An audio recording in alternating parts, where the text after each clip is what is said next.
So guys, this is out of Rhona's comfort zone. Yeah, this really is out of my comfort zone. We haven't done this for a while, have we? We haven't done it for a while. We haven't caught up. So I thought today is a good day for us to ask each other some questions again. If you go there and there's a lot of people from that country or region, you know the food is good. And I said, what do you think of the brownie afterwards? Yeah. He said, that was really good. That was actually better than one of yours. And I was like, how dare you? You're like, how dare you? Welcome to Kitchen Tales. This is my friend Rhona and I's podcast where we talk to local business owners, we talk about our own businesses, and we have a lot of fun and are just showcasing, backshare, home share to you, to the world, and anyone who's listening and watching us.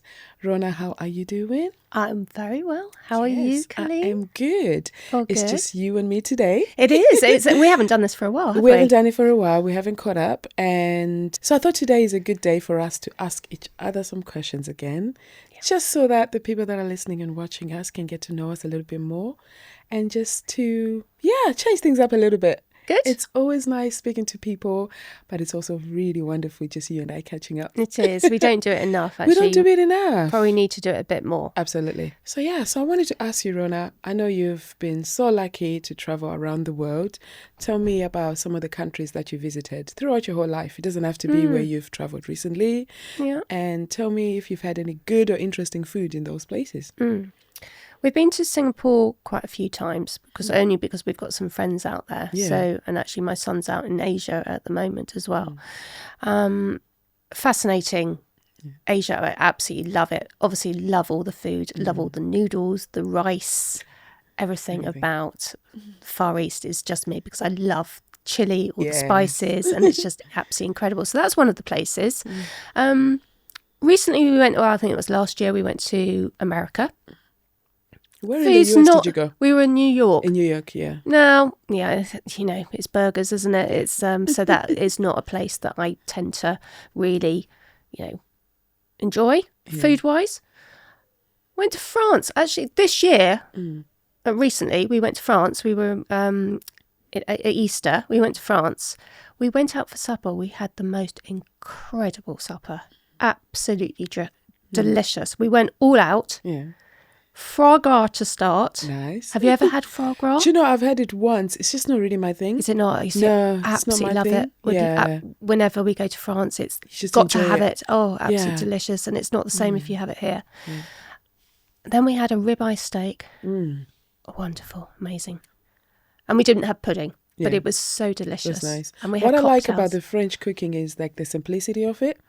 That sometimes you can actually taste how the food is meant to taste, because a lot of the times, like as you're talking like the Far East, or even when you have some African food, it's a lot of flavor, a lot of spices, a lot of herbs. Yes. But with the French cooking, it just seems like plain but cooked well. Yeah. I feel like it's all about their cooking methods and how they cook it. That's what just makes the food really good. Absolutely amazing. Absolutely amazing. So is the US the furthest that you've traveled in the world? Or Singapore? Been to Australia. Have you been to Australia? A long time ago. That was when I was younger. That's the furthest. Never been to New Zealand or anything like that. But I'd love to go to New Zealand. So good. But Australia, wonderful. Sydney. I would love to visit. That's literally on my top list Well, of it's places just to go. It's the sort of place where it just seems a bit more relaxed, laid back. They're very healthy. Yeah. And it's just they finish work. They start early, I think, and they're always on the beach, and then they finish work early, and it's wonderful. It's just a nice lifestyle, isn't it? Really lovely lifestyle. So a lot of Zimbabweans, when a lot of Zimbabweans moved across the globe from Zimbabwe, going to many different places, I've got some family that moved to Australia, and they say the culture is very similar in terms of the relaxing part of it. Obviously, the weather, where they have more sunnier days than we do here in the UK, and it just reminds them more of home. So when they come here, they're like, what the heck is this? Yeah. It's just a lovely... It's just a completely different atmosphere. I know, it's too stressful here, I find. It's just pressure. What do we need to do for people to come to the UK? Well, the weather needs to improve for a start, doesn't it? Exactly. Well, hopefully one day, they talk about global warming and all that changing the weather. Hopefully it's in our favour. I really hope so. Where's the first you've been? So I've been to Hong Kong and Macau. Mm-hmm. That's the furthest that I've been. So my best friend Cynthia, I'm gonna shout her out. She's one of the best one of the best people that I know. I've known her since I was how old was I? 16. So we met in school when we were doing our A levels, and we've become inseparable to this day. And she lives in Hong Kong, but was born in Macau. And I found Macau so fascinating, so much more than Hong Kong. Hong Kong, I felt like was just like another city, obviously different, so many amazing food places. But for me, Macau. So Macau is like an island just outside of Hong Kong. We take a ferry that takes about an hour or so to get there. And it was a Portuguese colony. So the influence that they have is a lot of influence from China, Hong Kong, but a lot of Portuguese. So for example, like, if you go to Portugal, they've got the what do you call it? Is it the cock, the rooster? That's similar to the one you find on the Nando's logo. Oh, right, yes. Yeah, they have the that rooster. everywhere. Oh, okay. Exactly, the rooster. They literally have that everywhere in Macau. I've got a feeling I've been there. You probably have. Well, it was about, it's about, I don't know, 20 years ago or something like that. Because our friends... If you've been to like Singapore or Hong Kong, they lived in Hong Kong at the time, and then we Macau. went on a ferry. It was just so amazing. Yeah, and just like just that blend and the mixture of the two cultures, you can really, especially when it comes to the food, everything is like, it's almost like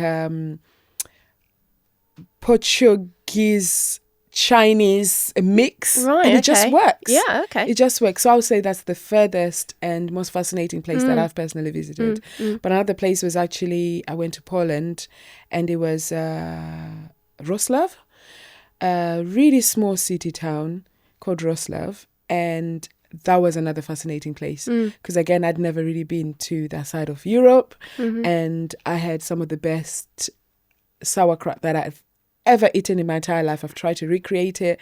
No one can recreate it. I've got a few Polish friends now. No one can recreate it. Funny you say that. I've actually just made some sauerkraut. Did you? But it's some red cabbage and beetroot sauerkraut. That sounds delicious. But yeah, you have to try it. I have to try it. It probably won't be as nice. I'll see if it comes up to that. Because growing up, I never liked cabbage, sauerkraut, anything pickled was not my thing. But like this was maybe 8 years ago, and it was just incredible. Yeah. So what was so good about it? For me, I don't know whether they added some sort of spice or herbs before they fermented it. I don't know. I can't even explain it. I just have to taste and enjoy it. Because I put coriander seeds in mine. Yeah, okay. Coriander seeds. Yeah, back then, I wasn't a foodie like I am now, so I probably wouldn't have been able to pick up the flavours from it. Yeah. It just gives it a bit of a hit. Exactly. So talking about food, next question for you. Where have you gone to eat recently and you really enjoyed? We do love going out for a Sunday lunch with the family. Crown and Anchor, I think, was the last place I ate. Right. We ate. Where is that? In Ham. It's in Ham, yeah. So really close to us. What did you eat? Roast beef. Oh, nice. Roast beef, but big portions, nice big portions, not your dainty little portions. Yeah. We do love a roast. Yeah, I love a roast as So well. that was the last place we've been to recently. Nice.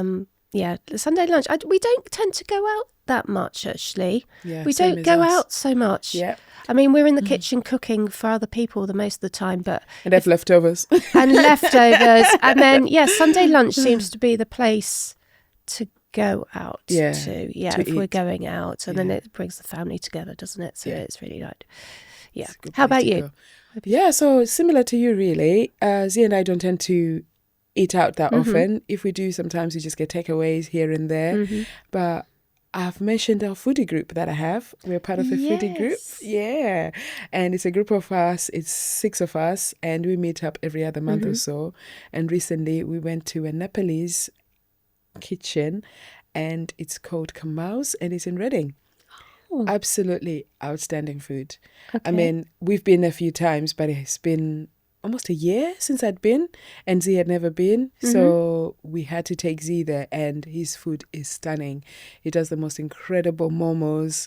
So, like, some of the best that I've ever eaten. Oh, wow. And I've eaten loads of momos in my lifetime, and they cater for so many different dietary requirements as well. I feel like this is an advert. You need to sponsor us, Kamal. Yes, maybe come on the podcast. Exactly. It'd be so nice to hear. Actually, he'll be incredible for the podcast. So yeah, we'll see if he's able to come on the podcast, because he makes the most incredible food.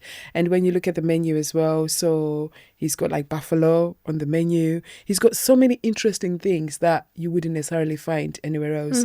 And he had like these mustard green like veggies, and they were just so stunning. The way that he cooks it, you can really tell that everything is cooked with love. And it's just like, it makes me feel passionate about food, and also him celebrating where he comes from. Yeah. And when someone says, if you're going to a restaurant which is, say, specific to a country or region, if you go there and there's a lot of people from that country or region, the food is good. So just like if you go to an Indian restaurant, if there's lots of Indians there, it's likely to be good. Yeah, absolutely. Because most people cook at home. So if you're coming out, for the most part, it was a lot of Nepalese people that were sitting in there, families. So some who had like their babies, elderly. You can tell that it's actually a bit of the heart of the community as well. That's really that good. People would just stop by. We had like a few people that were stopping by that are in the middle of their shift from work. Yeah. That literally came in just to eat and go back to work. There's not enough places like that, is there? No. There So that's really really isn't. nice to hear. It really is nice. And it's literally less than 5 minutes walk from the train station. So we just got on the train and walked there. So That's it's really perfect. good. Yeah, can I just ask you, you tend to have Indian takeaways, Yes, don't you? I really do like some Indian So curries. we go to a place that's currently just shut down, sadly, and it was very, very good. Where do you go? So I near heard Newbury. there's a place called, I don't want to say the name wrong, but it's called Vesa, and it's literally right across from where the London Apprentice pub is. So on Hambridge Road, as you're coming from Sainsbury's, so the London Apprentice is there, and it's 2 doors away from there. They do some of the best Indian food that I've ever had. Oh, that's amazing. So it's a local place in Newbury, and it's just incredible. Okay, I need to try that. But most times, we get our friends to cook for us. Yeah, of course. So we're lucky enough to have some friends that are from South India, and Shashi as well. Yes. Whenever I'm really craving some good curries, I tend to ask my friends to cook me something, and they either bring it to me or we go to their house. So my friend Aditi's husband, Kunal makes incredible food. So he's from Bangalore, and his food is just stunning. Yeah. And most restaurants can't beat his food. Yeah, of course. Yeah. There's just something about home cooked meals There that is. just taste so good. Yeah. So sometimes the it restaurants is. can just be not It's as good. it's just when you don't want to cook and you just want to find You a just want to find takeaway or someone. whatever. Yeah. Check out that Okay, place. I'll check that out. It's really Thank good. you. Yeah. That's really good. So thinking about all things food again, I'm just going to ask you, anyone who is no longer alive, it could be family, it could be a celebrity, somebody of influence, who would you invite for a dinner party to cook for, and what would you make for them for starter, main and dessert? It could be absolutely anyone. I don't know. You've put me on the spot. Yeah. So immediately, actually, I'm going to be a bit different. I'm going to say Jim and Kate. Oh, all right. Yeah. Why would you invite Jim Now, and Kate? I'd invite them because they're vegans. Okay. I do a few vegan dishes. And so and that's not the norm for us. So it's for clients. But actually, I'd invite them to come over. What would I cook for them? I think we would have a soup to start with. Yeah. What soup would you make? What soup would I make? You've really put me on the spot here, really. I I'm really am sorry. thinking. So, guys, this yeah. is out of Rhona's comfort zone. Yeah, this is out of my comfort zone because I feel a lot of pressure. A lot of pressure. So I think I'd make a lovely, what do I make? Tomato soup. Yeah. I'll make a tomato soup for them. I hope Jim and Kate, you might enjoy that one. Now, I do actually, so I do make a lovely, it's a mushroom miso. Well, it's a sausage roll, but it's not the sausage. Yeah. but it's the same sort Ooh, of thing. mushroom and miso. That sounds Absolutely really delicious. good. So whenever I'm working for events or whatever, and we need sausage rolls, I will always make those, and they are very, very good. Okay, And I sounds think it's the delicious. miso that just gives that Yeah, just the lovely umami taste, isn't it? Yeah. That So sounds they're, nice. they're good. Yeah. Pudding. Pudding. You might have to come I know back they to me like on pudding. chocolate. They like chocolate. They so like maybe do a chocolate. brownie. Chocolate brownie. Yeah. A vegan chocolate brownie. I would have to Yes. get it from you, though, because you make the best vegan brownies. I'll show you the recipe. We'll cook them together. Yeah. Well, hang on. Just invite me to the lunch and then I'll come. Yes, I I'll know. come as well. I know.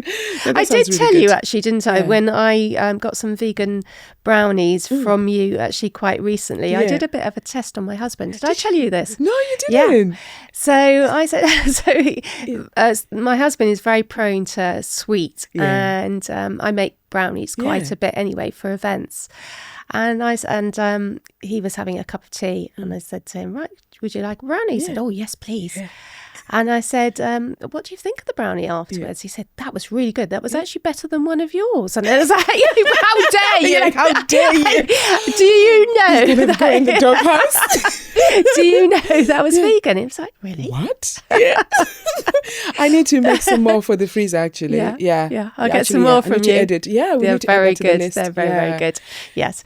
How about you, Colleen? So now you're having who to would make me think. would you invite? Okay, this is going to be a little bit controversial, Mm-hmm. but in my household, we really, really like Michael Jackson, Mm-hmm. his music. Don't know much about his life, all of that. Never really followed too much of it, but his music. My kids, if you ask my kids who their favorite artist is, both Kuzai and Yasha will tell you Michael Jackson because they just love the music. The and music's their dad plays the wonderful. music, Yeah. and I play the music as well, and they just love the music. I really want to invite him specifically because I want to have so many conversations. I have many questions to ask. Yeah. Too many questions to ask. I think he'll be a fascinating person on a one-to-one to be able to ask those questions, perhaps that maybe some journalists, whoever was interviewing him throughout his whole entire life would have been asking. Mm-hmm. So things about how the rumors of him changing his skin, his some of his illnesses that he's had, or the controversial things that have happened. I just want to know from the horse's mouth and how he actually answers those questions. And living in 2026, I have a feeling that Michael Jackson would have been vegan and gluten-free. Yeah, possibly. Something tells me that. Oh, that it would so have been then that. what would you be cooking? So it for looks him? like we are on a vegan Yeah, we're going on honestly, here. yes, yeah. So I would say for a starter, I would actually do a mushroom risotto. Mm-hmm. Yeah, so I think I'll do a mushroom risotto for starters. And instead of just having mains, I'm actually going to put up like a platter of different things. Mm-hmm. So I'm going to do some mushrooms and I'll make like a chimichurri sauce Mm-hmm. on it. So I'll put the mushroom, grill them, put some chimichurri on there. I would make a Thai-inspired curry. Mm-hmm. So I would make it as a potato one. I would do sweet potato and black bean, like a chili. Yeah. I'll make some coconut rice. And I'll also make, let's say another third one, a lentil dal. Yeah. I'll do a lentil and coconut dal. You'd think this was all planned, and Right? this has not been planned. This And is- I literally was thinking. you're so good at on the spot because I really am not. And it feels like we need some sort of salad. So I'll do like a green goddess salad. Yeah. So my green goddess salad has like sweetheart cabbage. I'll do some edamame, a bit of carrots in there. And then I'll make a dressing that's got avocado, olive oil, some basil. Mm-hmm. I think that'll be nice. Yeah. I And think- just a bit of greenery to go with that. Yeah, I think Jim and Kate Yeah. are coming to yours. I mean, they can come too, but maybe Michael might not be able to say everything he wants to say if there's too many people. So we'll see. And for pudding, I will make a cheesecake. So I recently tried out making a cheesecake. So use like silk and tofu to sort of make it so creamy. Okay. And then I mentioned this, and I got this for Jim and Kate actually quite recently.